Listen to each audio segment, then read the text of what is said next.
kita bakal bahas sosok Burhanuddin Harahap, yaitu tokoh penting di masa awal demokrasi kita.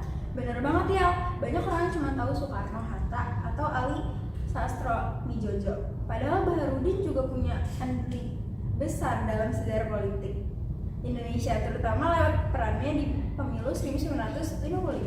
Nah, makanya kita bahas tuntas hari ini bareng Fauzan sebagai peneliti sejarah dan mahasiswa politik yang semangat banget soal topik ini.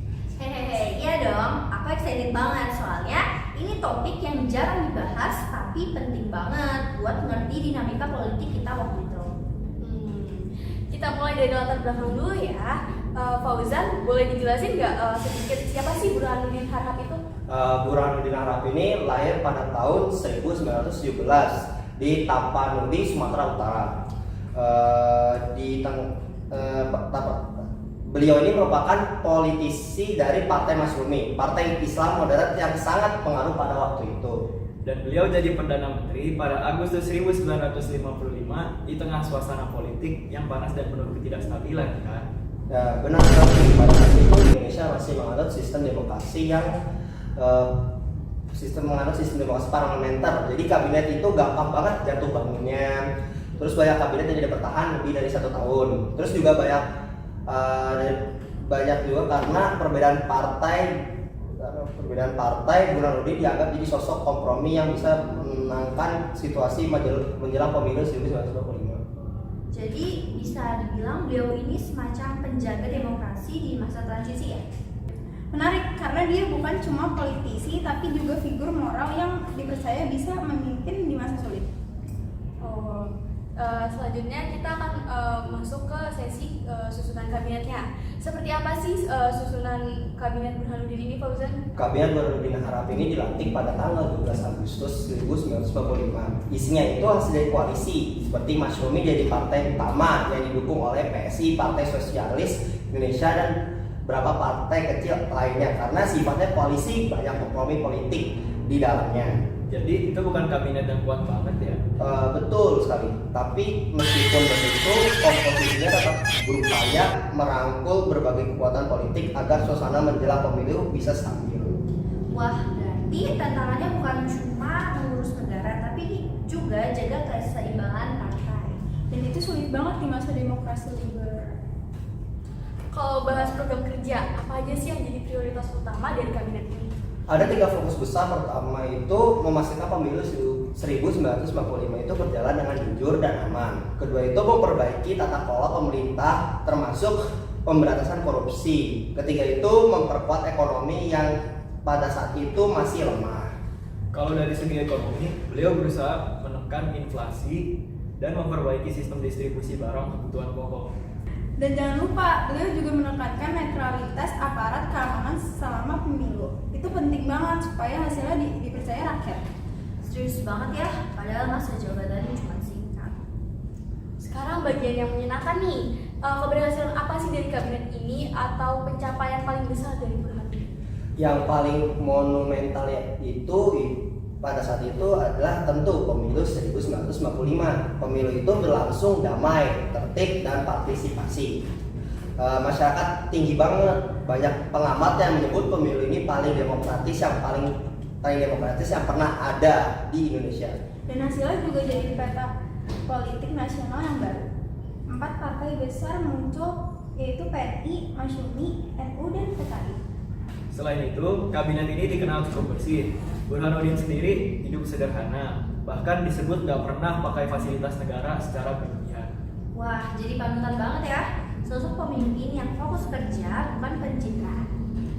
Tapi pastinya nggak ada kabinet yang sempurna nggak sih? Apa aja sih kelemahan atau kendala yang dihadapi oleh Burhanuddin Harahap? Pertama itu masa jabatannya cuma sekitar 9 bulan. Jadi banyak rencana reformasi yang belum sempat dijalankan. Jadi kedua itu ekonomi yang belum pulih sepenuhnya. Inflasi tetap tinggi dan defisit anggaran masih jadi masalah besar. Konflik internal antar partai juga bikin suasana gak kondusif ya. Benar sekali, koalisi yang rapuh menyebabkan banyak perdebatan di dalam kabinet. Bahkan beberapa keputusan penting sering tertunda karena tarik-menarik kepentingan. Jadi kelihatan ya, kerja kabinet ini tuh berat banget dari awal. Iya, tapi mereka tetap berhasil menyelenggarakan pemilu yang jujur. Itu pencapaian luar biasa di tengah kondisi politik yang kayak gitu. Akhirnya kabinet ini juga harus turun. Apa sih penyebab pastinya? Setelah pemilu selesai, partai besar seperti PNI mulai menuntut pembentukan kabinet baru yang lebih mencerminkan hasil pemilu. Jadi tekanan politik itu makin besar, sementara Mas Rumi itu kehilangan dukungannya. Jadi bisa dibilang bukan karena gagal kerja, tapi karena perubahan kekuatan politik setelah pemilu ya. Tepat sekali, Burhanuddin ini akhirnya menyerahkan mandatnya pada bulan Maret 1946